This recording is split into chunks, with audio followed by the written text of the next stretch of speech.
kaikki. Tai moi kaikki. Sori, jos musta ei oo kuullut mitään. Mä oon ollut vähän tauolla näistä videosta.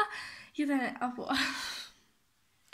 Ottakaa hetki. Mä laitan ihan jutun pois ja mä tuun kohta takas. Haluan teille sanoa sen, että mulla on tätä ihan hirveä ikä ja mulla on uudet hiuksetkin.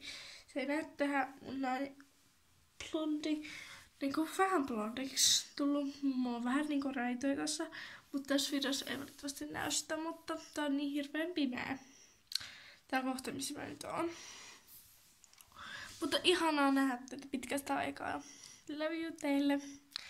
Ja sitten jos te haluatte vielä multa niinku jotain, tai storei, tai TikTokin, tai niin, laitakaa tonne alas viestiä. Moikka!